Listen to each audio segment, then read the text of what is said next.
Hey guys, what is going on? Thanks so much for watching the channel. Back again, better than ever. I don't know about that, but we are back. Before we get rolling, like and subscribe. You know the drill. Appreciate everybody for being here. I hope everyone's had a wonderful summer. My summer has been complicated. I've definitely had a new chapter of my life kind of unfolding, and I've had some stuff that I put off for a while that I definitely needed to address, certainly. And when those things pop up in your life, you got to figure out a way to, kind of get back on the horse again and find a way to regain control, certainly body wise.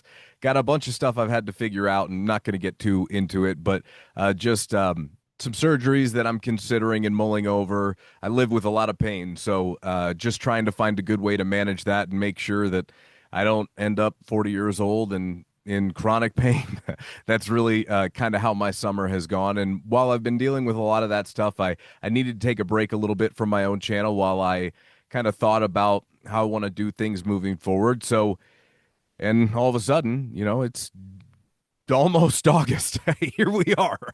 It's crazy to me that, I mean, the older you get, the time just moves faster and faster and faster. Anyway, yeah, had a lot of stuff. Summer highlights. Had a nice family trip. Went down to Cabo. Got to see all the humpback whales and the gray whales that were all birthing their calves there by the shore. It was amazing, and got a chance to get down to Arizona for a little bit, sweat it out down there in that desert heat. Love Arizona, great area. Phoenix, Scottsdale, gotta love the Dale. We've talked about it. If you're a veteran a watcher of the channel, you'll know I have a great affinity for the Dale. But outside of that, just kind of focusing on trying to get my body right. Would really like to be able to get back active again. It's been a little while, and it's a complicated process for me. So working on those things. I really do hope you had a great summer and were able to find some things to enjoy along the way. It's certainly a complicated time in all of our lives right now, and the world in general. So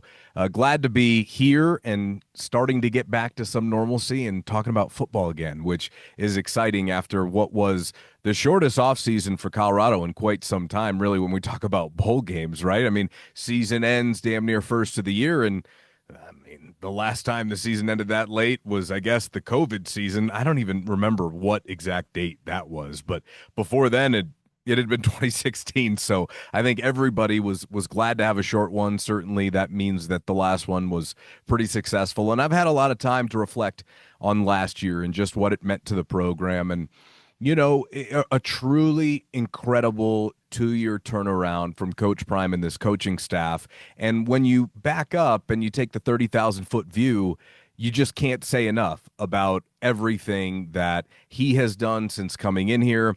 The athletic department rallying around him. They got a lot of things done. They put in the turf field. I know a lot of people kind of, I mean, we like the natural feel. It's Folsom, it's Boulder. We're in nature. We're nestled up against the mountains. But for revenue's sake, they had to do that. They have to find any alternative sources of revenue that they can with this new era of college football, which really changed even from the last 2 years over the summer as every big school across the country made a last-ditch effort to spend as much money and front-load as many deals as they possibly could before the House settlement got passed. And, now that's passed, and there's an executive order from who, and it's complicated. I don't know how these athletic directors and departments are doing it, or these, recruiting departments and NIL collectives, et cetera, et cetera. All of these people that are responsible for trying to figure out what is and what is not okay moving forward in college athletics on the whole, not just football. It's not a position that I envy, and there's so many different cooks in the kitchen, and it feels like none of them are the right ones. None of them are the ones that are actually in the trenches day to day with some of these guys. Maybe you have some retired coaches. Nick Saban, who, quit because he didn't have a competitive advantage anymore. And now, for some reason, he made it his life's journey to go make sure that, everything was evened out so college athletes can't maximize their earning potential. It was a very weird move by him. The point was, we're in a very complicated era. Okay, we're in a very complicated era, and things are going to change even more as things are. They're not set. So being able to handle all of that is a complicated process. And certainly Coach Prime was not feeling well this summer, apparently. We're about to hear coming up in just a couple of days. There's a press conference that he's going to hold with his entire medical team. I'm thinking that's good news. I'm hoping that's good news. If it wasn't, I don't believe that they would bring the medical team if something were still in flux or in limbo. Maybe I'm wrong. Maybe I'm reading too much into that. We will find out on Monday morning, but it's good to see him up and active and moving around again. It sounds like it's been a tough summer, and certainly I've been thinking about him, as we all have, and hoping that for his own well-being as a human that he can get back to feeling right. The secondary part is, getting back to being able to coaching, and it looks like both of those things are happening now as he is back in Boulder for the first time in a while. I saw the other day Bucky and he returned, so great to see both those guys back, and it just means football is coming around the corner, right, with the Sanders family returning. Shedeur and Shiloh and the rest of the boys are really just getting going with training camp, and that's a whole topic in and of itself, and certainly at some point we can probably dive into that. But what we are staring down the barrel of is the third year of the Coach Prime era. And while we've already really embarked on it, winter conditioning's done, spring ball's done, summer workouts are done. Now here comes the meat and potatoes, where the roster's filled out for the most part. Maybe get a couple of stragglers you add here or there, but the coaching staff, for the most part, is filled out. Maybe you got a couple of stragglers, Mike Zimmer, Byron Leftwich. Who knows what ends up happening with those two gentlemen. But what we do know is the crux of what they have to work with here in the post-Shedeur and Travis era, and Shiloh and Cam, et cetera, et cetera.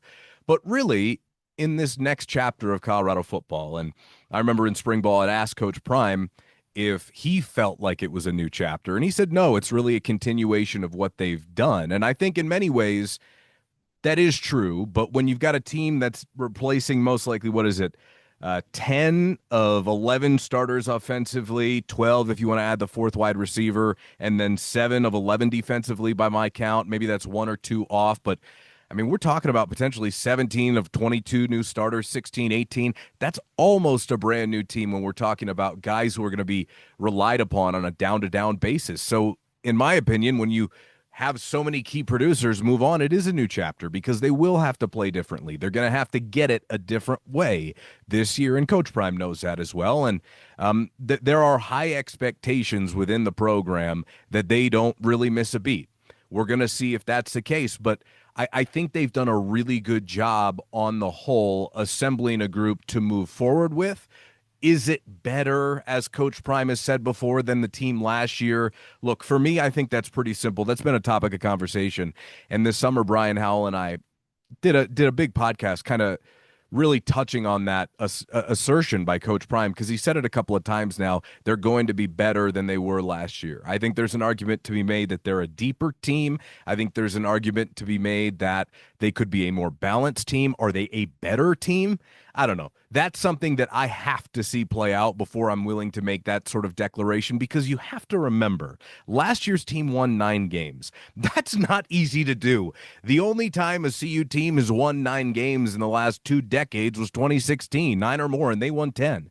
So for me, I think it's pretty simple. If we're going to put that type of a standard out there, which is why if you go back and you listen to that podcast this summer with Brian and I go, I'd be careful of doing that, because you're setting the bar really high, and certainly the standards are high in this program, and they should be if you want to put your face on the flat irons, if you want to compete for national championships, the standards have to be high in this program, and certainly to get the best talent, to get everybody who wants to win now, it's essential that you operate that way. But if we're actually talking about whether or not they're better, to me, that's only an assertion that could be made at the end of the year. Because if you're talking about a team that won 9 games, to me, you've got to win at least 9. And even at 9, you've got an argument. You've got to win 10 or more for me to be definitively a better team than last year. I don't want to hear any other arguments. We have metrics for success. This is how the world works. 1 + 1 = 2. There's no orange slices. We're not handing them out mid-game. You want to win national championships, there's really no moral victories. That's not how this stuff works. So moving forward, Coach Prime will be judged nationally. Can you win without Shedeur and Travis? That's the number one question on national minds this season, as it probably should be, because of how talented those two players are. Now, I think they're going to come in and prove that they can certainly show a proof of concept here year over year. Is it going to match what it was last year? Is it going to surpass what it was last year? quite frankly, as it stands right now, that would surprise me, but I'm open to this team finding a way to gel together. It's just a new collection of talent. And as I said, a new way of doing things. So when we look at this team this year, I think it's important to look at the position that really matters the most in a lot of ways, and that's the quarterback position. You've got 17-year-old five-star Juju Lewis, who comes in as one of the most heralded recruits in the country. You've got Caden Salter, who, as a sophomore at Liberty, led an undefeated team now and had over 3,000 yards through the air and 1,000 yards on the ground. I mean, an incredible season. Last year, after having their roster plucked over a little bit by NIL, right?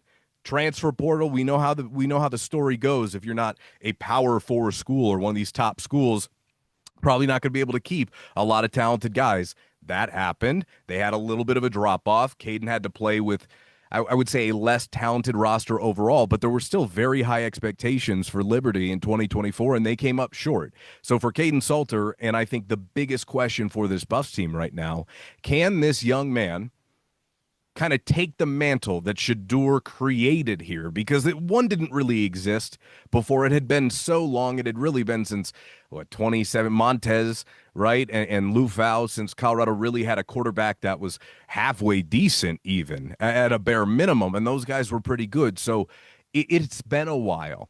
And assuming that quarterback position, we've got to see some leadership, probably to a different degree from Caden Salter than we've seen in the past, just because this is bigger. It is brighter, and there are more stakes here because this is his last year of college football, right? So this is a situation, I believe, for Caden Salter. I mean, we'll see what happens with the eligibility rules. So, maybe timeout on that one. But the point is that this should be his last year, right? He's been a starter now for a while. He's won a lot of games in college. He knows how to do this. How quickly can he copy and paste his composure? We heard good things in spring. There wasn't a ton. Now, you also have Juju, who's 17 years old, who needs to be a sponge, who needs to be learning. These two guys play a little bit of a different game. Juju's more quick release, get the ball out fast. Caden, you got to do a little bit more play faking. You got to get him on the move a little bit more, maybe just slightly less operating from inside the pocket than Juju or even a Shedeur. It's a bit of a different game, while I think within the structure of the same system. Different style is probably the better way to put it. So that is the biggest question for me. Can he perform? He's shown an ability to do it in the past. He has. And he has more weapons around him now than he ever has before. I'm looking forward to seeing what Caden Salter can do in the Big 12 because he's on center stage. I mean, you see a lot of these reports from national outlets right now, and Caden Salter is being mentioned as a potential top 15 quarterback. If that's the case, Colorado's going to have a pretty damn good season, okay? That's the truth. But if Caden's more maybe like a guy who's maybe underachieving, maybe struggling just a little bit, because you have to remember, look at the numbers, right? 3,000 yards or 2,800 yards, whatever it was, his sophomore season, down to 1,800 through the air his junior year.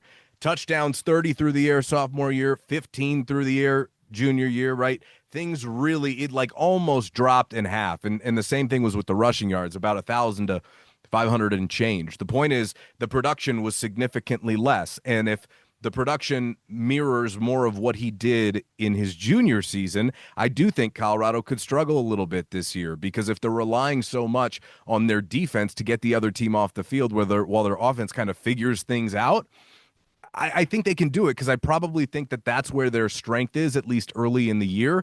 But the offense doesn't have a ton of time to wait, because you open up with a very tough Georgia Tech team who a lot of people are calling a dark horse in their own conference. I don't know if that's going to be the case necessarily, but I think they've got a shot to be one of the better teams in their league. And, and not just for the first game of the year, but certainly for that start for this season. I think it's critical with the conference schedule that they do have, that they get out, on the right foot. And certainly for the vibes of the year, you don't want to stumble out of the blocks too much, because you don't have the Cape Crusaders, Shedeur and Travis being, there to come in and eventually steady the ship, which it felt like last year, even after a bit of a slow start, if they could just find a way to run the ball a little bit, then they could get on track, which after Nebraska down at UCF, right, they found a way to start kind of piecing things together after the Colorado State game, and then it started to build and build and build into what they became last season. So it is going to be a process. I think that's one thing that we all know very well. Leadership. You've got to replace leadership tent poles at almost every position when you look across, other than maybe kicker. There's not too many. There are still some rollovers and some holdovers and some returners who have experience in this system, but we're talking about leadership voices. Most of those are out the door. And that's the type of stuff that develops organically through camp. So it's something I'll have my eye on. Who steps up into that role? Who assumes the mantles left behind in those positions, in those position rooms? I'll be very curious to see who earns the L's and the D's, the leaders and the dogs of this team. I think that's going to be fascinating. The run defense last year was a bit up and down. And that is something that for Colorado, I think if you look at one team characteristic that this one specific group is going to need to hang their hat on, in my opinion, it's shutting down the run game. And I think with this collection of talent they have on their defensive line, I really think it's a possibility for this group to find a way to get it done this year at a higher level, maybe more consistently than last year. However, it will be a work in progress because I do believe there are some unknowns in the linebacker room. I really do. But the front seven is probably the group I would say, obviously it's trenches both sides of the ball every year. I mean, it's pretty easy, but that's the one group I'd say from Jump Street, they really need to be dialed in at the outset of the season because I do think they have that front seven has the potential to be one of the better units on this team if the linebackers can find a way to pull their weight. And, they've had some very accomplished guys at lower levels when we look at French and Hughes now with those two gentlemen, assuming that they have the inside track on the inside linebacker positions. You do have Montrez Walker, a true freshman. Jeremiah Brown is back. You did bring in Sean Myers from Northern Alabama or North Alabama. I think it's just North Alabama. So we'll see how it goes. But, it's going to be proving grounds all over because while you do have some guys that have seen a lot of snaps here, the other part of this is that there's a different level of responsibility when you're the guy and not just giving the guy a blow, right? And not just supplanting the guy. There's a different level of accountability, responsibility, and production and consistency on a game-by-game basis that it requires. And until you show it, develop it, and demonstrate to the coaches that they can rely on it, you haven't done it yet. And I think at a lot of positions on this team, very, very talented groups, just unproven as far as, is it their time and are they ready for the moment? I think that's a big one. When you look across this team, I also think whether or not they're, new starters for Colorado, you do have a lot of experience. I think there's maybe going to be only like 4 underclassmen starters, freshman and sophomore, across the whole team. So you probably should have a lot of guys that have played a lot of snaps all over the country, wherever they were at their previous stops, especially you look at the offensive line. That's the case with a lot of the transfers that they brought in, as it was in certain areas last year for sure. I mean, they did bring in a lot of guys who had seen some action in their careers, but I think probably overall the depth is better this year.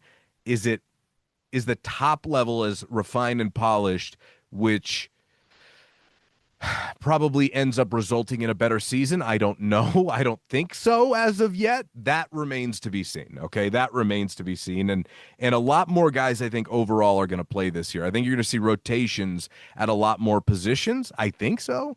Certainly if you stake your claim and earn your spot, they're going to rock with you. But I just think there's too many talented players overall.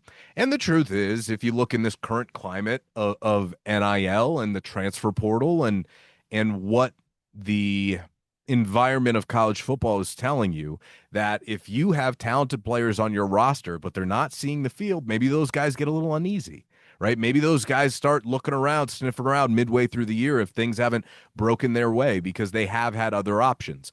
Now they're talking about potentially limiting transfer portal windows. So I think some of that will decrease naturally. But the fact of the matter remains, we've heard coaches all across the country talk about recruiting their own rosters, just as heavily as they're going to recruit the portal and to recruit high school. You've got to find a way to sell the young men that you do have a plan for them and that they're going to be factors in your program. So maybe moving forward throughout this new transition of what roster movement looks like until some of the stuff gets more regulated. Maybe it does make sense to have some more guys in there because they know that they're getting a few more snaps, and maybe there is a role for them, whereas at other places they'd have to sit behind a defined starter.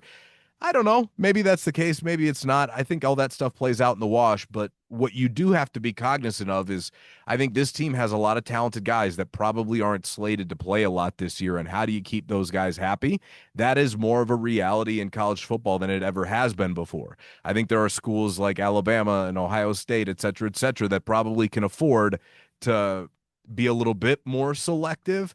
But when you're trying to develop a roster, when you don't have the resources of everyone else, maybe it does require you to step back and just think about it for a second, that you want to make sure that a player feels valued and feels like they're a part of the plan. And, sitting the bench the whole year now in today's, day and age, a lot of these kids are just, looking at the next best thing and think the grass is greener, even though, it may or may not be. And certainly I love the fact that they have the freedom to do that.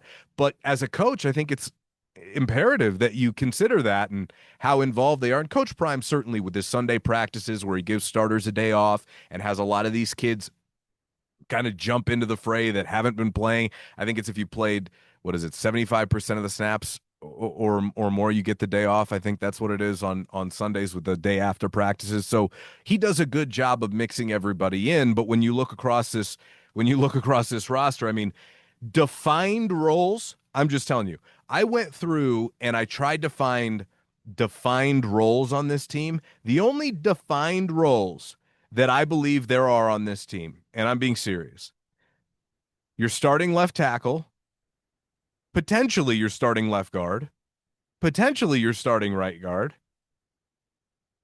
cornerbacks 1 and 2. That's the only people that I think have legitimately earned their spots. Not that I don't think there are other people that are obviously going to play. I think when we're talking about guys in Sharpie on the roster heading into camp, Jordan Seaton, potentially Xavier Hill, potentially Zy Chrysler. I don't know what they're thinking inside. And then defensively, I mean, there are guys, potentially Arden Walker, but I mean, is he gonna be I mean, there's a whole camp of very talented edge room that, yes, Arden's a leader, and I do believe he ends up there, but is that a lock right now? I don't know. That's a position that's very rotation heavy. Arden's got to come in and earn it again, and I think that he absolutely will. Outside of him, do you have Hughes and French there? Maybe. I don't know. But the point is that you have a handful of guys in Sharpie on the roster, whereas last year you had significantly more at a lot more positions heading into camp alone. So a lot of camp battles, a lot of competition. And one thing that I asked linebackers coach Andre Hart in spring ball was about the linebacker room and about their approach to the transfer portal in this spring window that was upcoming. I'd asked him if he was happy with the players that they had recruited based upon spring practices, and he said, look, we're trying to create competition at every position. I do believe after that they went out and added Sean Myers. They didn't find anybody else specifically for that room, if memory serves. But outside of that, if you look across the board, I mean, it's competition all over the roster. As a player, this should be a really fun training camp because you've got a chance to earn your keep every day, and it's not just coach speak. There are jobs to be had. There are jobs to be earned, and it's going to be fascinating to see in many areas who comes out on top. Specifically offense, defense, these are some thoughts that I had kind of heading into the year, or into camp, I should say, about, what is this thing going to look like, right? When you throw the clay down on the pottery wheel, how are you going to mold this thing up? I think offensively, you've got to start with Pat Shurmur in this offense. Look, I know Pat called a primarily RPO heavy offense all of, last year and really the year before, but the truth is Shedeur didn't really honor that part of the offense. His run fakes were not great. He didn't really sell them after a while, because run faking when you've got a wet paper bag as your offensive line a lot of the time, that just costs you time looking down the field. It's like, why are we even bothering with that, right? And, with their inability to open up holes in the running game and to move defensive line backwards, they bailed on the running game a lot, except for that middle chunk of the season, like 5 games there, where they really played their best ball of the year when they were balanced and when they were dedicated, which, if you're looking for positive signs this year, hey, look at the games they ran the ball effectively last year. They dominated those games. It's kind of hard to project moving forward because it's, again, a lot of new players, but that is the truth. They dominated. If you go back, I think they were undefeated in every, actually, I know they were in every game that they rushed for over 100 yards as a team, because that meant Shedeur wasn't getting sacked. And that also meant that they were able to, gain positive yardage and spell their passing game. And, they had to pass to set up the run last year. I think this offense is going to have to run to set up the pass. And look, I've said this many times. I've been very vocal about this. A lot of people have gotten upset with me for saying this. I don't know what they were doing with the running back room this year, right? They bring in this summer, rather. They brought in Marshall Faulk, who's an excellent hire despite having never coached before. I mean, whenever you bring in someone with his pedigree, it's not a bad thing, okay? He's going to figure it out, okay? But nobody signed up to want to come play for him in the spring transfer portal, which surprised me. And they didn't have anybody willing to maybe forego a little bit of money somewhere else to be Falk's guy, which also surprised me. Now you've lost Isaiah Augusta, who was really the only productive runner that they had on the team the entire season. And now you've got Dallin Hayden, and you do have Micah Welch, and those two guys were banged up, but they need big years. They need big years. And I do believe with better blocking, it should be better. How much better? And is it going to be good enough to develop a ground game that isn't flirting around one of the worst in the country? Because I think Colorado has to have, I don't know, a top 75 rushing attack this year to be in the range of wins they want to. I just don't think they're going to have that high-powered of a passing attack. Maybe I proved to be wrong. I just think it will be a little bit of a drop-off. And so you're going to have to compensate for not having Shedeur and not being able to sling the ball all around the yard pretty much at will, as long as you can block. I think you will have to generate a running game, because I think Caden Salter's legs are one of his best attributes. I do, and it'll be fun to watch a mobile quarterback and see who got it. Now that I'm thinking about it, I mean, Cepho was a grinder, right? A runner. I mean, call Brendan Lewis whatever you want to call him. But outside of that, you might have to go back to like Bernard Jackson? I mean, are we throwing out a Bernard Jackson? I mean, seriously. So they have a lot more versatility, except for some positions that I think are critical in an RPO offense. At running back and tight end, if you really want to be a successful RPO attack, I think you need some good blockers who can do a little bit of everything as tight ends. They got Zach Adkins, but they didn't really pick up anybody else. I thought that would have been a great position for them to go target and be aggressive. They didn't. I think to run the ball effectively, you need at least like 3 or 4 tight ends. They have 2 that are solid. I wouldn't call them like elite yet. Certainly. I mean, Savell Smalls being a converted defensive end. Now you bring in Zach Adkins. There is some hope that he can be one of this offense's most productive players, I think. I think he's going to have a chance to be, because the middle of the field, is an area that at times last year Colorado didn't utilize, only because all their talent was so focused on the outside that Shedeur had the ability to get it to him. So you're looking for some of that stuff, but I'm not sure if the downfield proficiency is going to be as copy and paste, from 24 to 25. So you might have to, grind out a game a little bit more, use some of those 7-yard completions to just keep the chains moving and stay on the plus side of a 3rd and long. So it will be very curious to see how Shurmur does it. Do we get a lot of the pre-snap motion that we were begging for last year? I mean, the offense motion-wise was really bad last year, okay? It was way too predictable after they adjusted post-Nebraska. They had about a good 5-week stretch of it, and then it just slowly started to peter out. And we talked about evolving and refining with Pat Shurmur last year. He called it a little bit of white wine thinking, and I guess it is.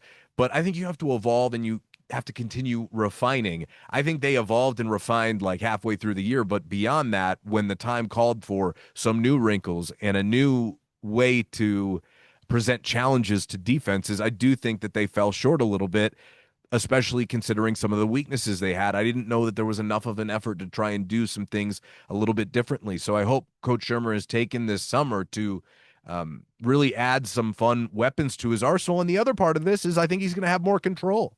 So now he won't be judged as much by Shedeur's decisions, which it's a double-edged sword, right? He's a hell of a player. He had a hell of a career. It makes you look pretty good a lot of the time. And now I think, a lot more is going to be exposed, especially since you don't have the relationship with Salter. And if for some reason it becomes Juju Lewis, he's 17, going to be 18 in the fall. So how much does a former NFL head coach really put on his shoulders? Because when you look at Shedeur and Travis, I've never seen two college athletes have as much say in an offense as those two guys did. I mean, they were drawing everything up, and it was great because they were incredibly bright and had the ability to do that and had earned that trust from Coach Shermer. It's going to be a bit more of a process. And I think back to the one game without Shedeur, and that was at Utah at the end of the first season, and Shermer had a very nice game plan. If Travis Hunter catches, or they rule Travis Hunter one of, what was it, inbounds on that one sideline play, they said he stepped out, and then the back of the end zone, they said he didn't come up with the ball. You give him one of those two touchdowns, I think Colorado wins that game with Ryan Staub as their quarterback his freshman year. So I think there are some encouraging things to look forward to. I just want to see it come together. And it's not going to be a well-oiled machine, but I want to see it come together in a more dynamic attack than it was last year, because I think you're going to have to manufacture some of that stuff without a quarterback in Shedeur who's as proficient at reading defenses pre-snap, especially with an offensive line group that should be better on paper, should probably be the best group. Well, not probably, is the best group on paper that they've had since they've been here. However, it's part of a process in learning how to play as a five-man unit and being that group. And, getting to a five-man unit may not even happen because there's so many players. There may be a heavy rotation offensive line-wise. I don't know how they plan to go about it. I really don't. I think they could do a couple of different things, so it'll be interesting. Is the third time the charm for building it through the transfer portal for guys who really haven't spent a ton of time together? I mean, you do have the return of Tyler Brown and Kareem Harden, but outside of that, is Phillip Houston going to be dialed in, ready to go off the ACL at the beginning of camp? No, I don't believe so. Maybe you will, but I don't think so. I'm not expecting him to be a factor at right tackle the first few games of the year. Maybe that's my fault, and I'd be surprised at that stage. I think there were certain times last year when he was there by necessity because they didn't have a lot of depth. Now they do. And when you've got that kind of depth, it means, you're fighting for everything you get, every snap you get, every rep you get. I also think that this is their best coaching staff, probably top to bottom yet. It's different because you lost Lewis, you lost Dancy. You moved on from Coach Flea. There are a couple of other changes. Do you add Zimmer, right? Do you add Leftwich? I think it'd be great to have Leftwich here as someone else to help develop a young quarterback and certainly help Caden Salter refine his own skills. And Zimmer, defensively and overall, just another great eye. We'll see if those two happen. But altogether, I think Coach Prime has figured out what he's looking for in his coaches. And now it's just a matter of finding the talent and finding the right fits. But I am quite confident that this is one of the better coaching staffs, even despite having Domata Peko as a first-timer, right? And same thing with Marshall Faulk, right? Some of these guys haven't maybe done it at this level, even though they've played football. There's going to be a learning curve and probably a feeling out period. And certainly they'll be better year two than they were year one, as we all are when we get more and more experience, in our craft. Competition everywhere. I talked about it. Replacing Shedeur, I just think from a poise perspective, from a composure perspective, on a down-to-down basis, he did so many different things and covered up so much of the dysfunction at times that stuff will happen. He almost never put the ball in harm's way. When Shedeur put the ball in harm's way, you kind of like did a double take. You're like, what? He did that? It didn't feel right.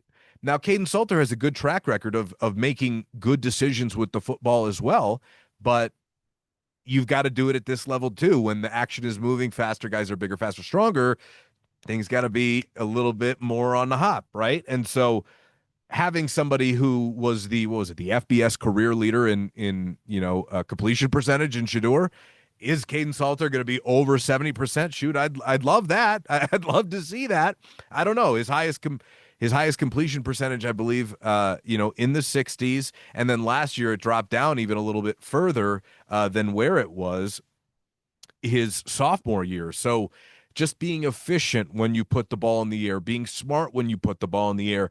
Caden Salters proved that he can be smart with it. His efficiency, I think, can continue building, and I think it probably will be just fine because I think there will be a lot of short stuff and the quick game's not going anywhere really. That was what they relied on last year when things broke down, when they couldn't adjust, when they couldn't move the ball, in part because they couldn't run it. It was just, hey, Jimmy, hey, LeJounte, right? Quick game, quick game, quick game. And they found a way to make it work. And you've got to do what you can develop into as your strength. And I think that's what it was last year. That's going to be a big part of the RPO. Quick game, how fast you get the ball out, how fast can you get lined up, and how tough do you make it on a defense to read what you're doing pre-snap. I think there's a lot to that. Overall, when we look at this season, a lot of it's all interconnected as the whole game is. But, is it the chicken or the egg with the quarterback, the offensive line, or the running game?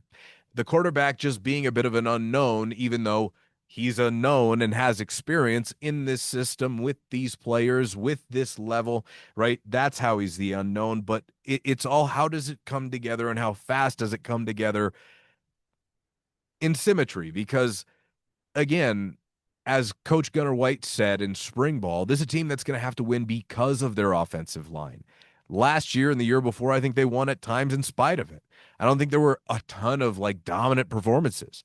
This group has to find a way to generate holes in the running game. They have to find a way to push a defensive line off the ball. They do, and they're huge. I mean, by and large, this probably is the best, or not the best, excuse me, maybe, but I doubt it, the biggest offensive line in the conference, at least. I mean, we're talking about guys pushing 3 bills at just about every position, which didn't used to be the case for Colorado. It's refreshing that it is now.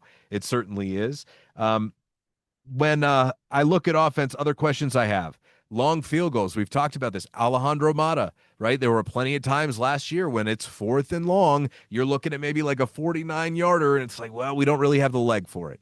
You brought in Buck Buchanan. I'd like to see a few of those chances taken early, okay? Because you've got to find out right away if that's even a viable option, or just move on and let Mata kick what he can kick and go for it when you need to and roll like you did last year, because you don't want to play around with that too much. I do think if there are several opportunities for it, if the situation calls for it, you've got to try Buchanan. I mean, they tried Feely. If you're looking at deep bombs, late in the half, something like that, I'd be looking at it. There's no doubt about it, because it changes situationally how you manage games if you're really paying attention. Either 2-minute drill, right? Time and score, depending upon the situation, or, at the end of the game when you need to make something happen. There were plenty of times when it came down to it last year. Shedeur made it happen against Baylor. Unfortunately, due to injury, obviously, was without 4 of his top 6 receivers against Kansas State.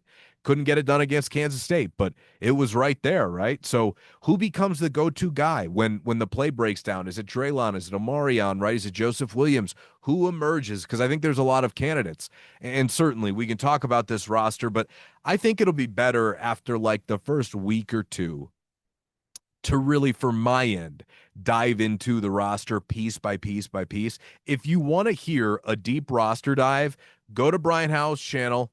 Our last podcast was a fall camp preview from both of us, and we really went nuts and bolts through the entire thing and just kind of talked about the plan at every position. These are just my general questions that I have heading into this season, and based upon some stuff that I've heard of and seen, and certainly based upon our experience the last 2 years, what might it look like, and who are they going to have to find a way to supplant in this offense and now in this defense. One of the biggest things that we're going to have to talk about is no Travis. I mean, they did have the opportunity in 2023 to play without him a couple of games because he was hurt, but that changes a lot. Now they have a lot of talent, and certainly they'll be all right, but it's just a different dynamic when you don't have that ball hawk like he is out there, and that guy who can in the blink of an eye, break the game open defensively. I don't know if they have a game breaker defensively. I don't know if they have a game breaker on this team. That's one thing I would say is I don't know. I think they have guys who have potential to maybe be nothing like, TH12, but they have some potential to maybe be. That's something that is only earned. Nobody's crowning anybody a game breaker before the year. And if you try, you're nuts. I don't know what to tell you. That's something that's got to be earned. We got to stop handing out participation trophies and projections. It's like, no. We're going to talk about somebody as the GOAT. I had somebody come into my comments the other day. Oh, he's the GOAT for me. I'm like, what are you talking about? We're throwing that term around too loosely. Anyway, side tangent. This was a team that led the conference in sacks last year. Can you do it again, right? Can you generate the pressure to get after the quarterback? Because you held teams last year to an average of 22 points a game, which was huge. And one of the biggest reasons they had the turnaround from 23 to 24 like they did, that number, you really got to shoot for 25 or below again this year, because I don't know that, like I said, I don't know if you're going to be as dynamic as you were offensively. And the other part of this, I don't believe this group is going to be all that built to come back. Okay, that means you've got guys who could stand and deliver. Is Juju ready to be that guy? Is Juju ready for that moment? I don't think so yet. Is Caden? Can Caden be that guy when you're on national TV and, it's not Liberty against the Chanticleers, it's, or whoever. It's, you're on the road, late in the year in Manhattan, fourth and whatever. Can you make it happen? And that is something that, we're going to find out, but I don't think based upon the construction of the roster as is, they're necessarily going to be able to hang their hat on coming back and storming back. Maybe I end up being wrong there, but it doesn't feel like that to me. You kind of have to have those home run hitters to do that. And until those guys prove themselves, I just don't think you can say it yet, but that's my initial read is you're gonna have a hard time digging yourself out of holes that are too big. Like 21 points, I don't know if you're gonna be able to get out of 21-point holes this year. Not that there were a ton of those last year, but again, new team, new players. Again, the depth at linebacker is a concern. We've talked about this. You're gonna need two guys who have had productive careers at lower levels to step up and produce and be that second line of defense that can assist and aid that defensive line, because it should be a good group up front. And if those guys can just limit their missed tackles and wrap up, I think they'll be all right. I really do. You can't be blowing assignments, though, and that's the one thing that Nakai Hill-Green brought in last year that was really great. Levante Bentley, for all intents and purposes, there was a couple of moments, but, man, he was a pretty sure-handed tackler, too. So you're going to need that out of French and Hughes, and I hope they can find a way to develop that. If it's those two, if it's Kylan Salter, if it's Jeremiah Brown, if it's Mantrez Walker, whoever it is, that is going to be a key position, because I think you're set up front, and I think you're good in the secondary for the most part. We'll see. I mean, Carter Stoutmeier's got to continue developing as a safety. Tawfiq Bayard looks like he's got a lot of potential. His brother, a friggin' stud right in the NFL, so I think you're going to be good in the secondary. We'll see who starts opposite of DJ McKinney at corner. It looks like RJ Johnson. I mean, RJ Johnson, when you talk about off the bus teams, I don't know if you've ever heard the expression, how they look off the bus. We're just talking physically. Even last year, RJ's a guy that in pregame warmups would just catch your eye being like, who's number 5? Who is that? Johnson. Just not somebody that's really on your radar, but frame-wise is exactly what you want in a long-rangey corner that's a great athlete. So the coaching staff is high on what he can bring. Obviously, you hate not having Colton Hood here. That's the one real loss outside of maybe Isaiah Gustave that you just hate. But, you move forward, and it's been a couple of months.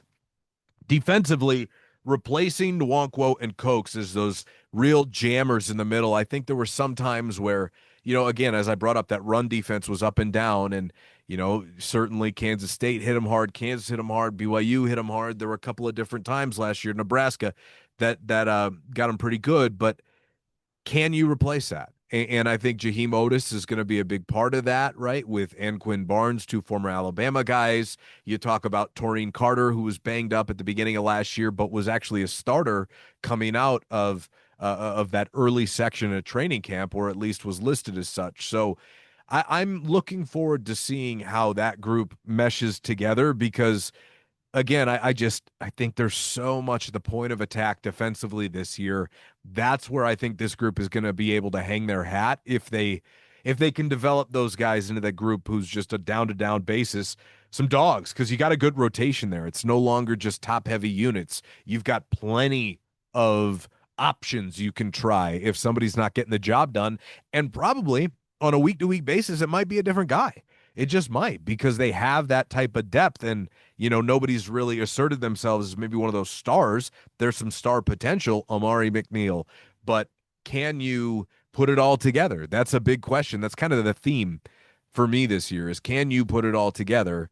And ironically enough, it's really only for 1 year. You're going to have to develop moving forward, but you're going to lose a lot of these guys because they're all up. A lot of them are upperclassmen, which is just kind of the nature of building it through the transfer portal when you don't have a few centerpieces. And I guess they do with Seaton and a couple of other guys, Draylon, and hopefully crossing your fingers, Juju, but they don't have them yet, is what I would say, or at least it's the period of transition. It's not that they don't have them yet; they do. It's the period of transition before you've really kind of let those guys take the reins and run with it. And in that regard, you might just have a little float to get there. So I just look at this defensive unit. Second year for Robert Livingston, a guy who had sniffs to get back to the NFL. He's a great guy, great coach. I'm looking forward to seeing who his shooters are. He talks about building a defense around his shooters. Who are the shooters in 2025 for Colorado? And overall, as I brought up, how close can you get to that 22 points a game you held opponents to on average per year? I think that on average per game last year. I think that's a really big deal. I think it's a really big deal that you well, first of all, it always is. But for this team, I think it's going to need to be because I just don't know that they're going to be incredibly fluid at the outset this year. So those are my initial thoughts heading into fall camp. I wanted to get something out there for you guys. I definitely have a lot more to go through throughout the course of training camp. I just wanted to get back, give you guys a little something to sink your teeth into before fall camp gets rolling. I appreciate everybody out there for tuning in. Drop yourself in the comments, say hi. I know there's a lot of you that have been asking when I was going to put stuff back out there again, and life gets in the way, guys. We all have our own shit to deal with, don't we? And we just got to figure out a way to make it through day by day, and it looks different for each one of us. But hanging in there, spirits are good right now, and looking forward to getting back to football. So I appreciate everybody for tuning in. Thanks so much again. Like and subscribe again. It helps me out a ton. We'll see you soon.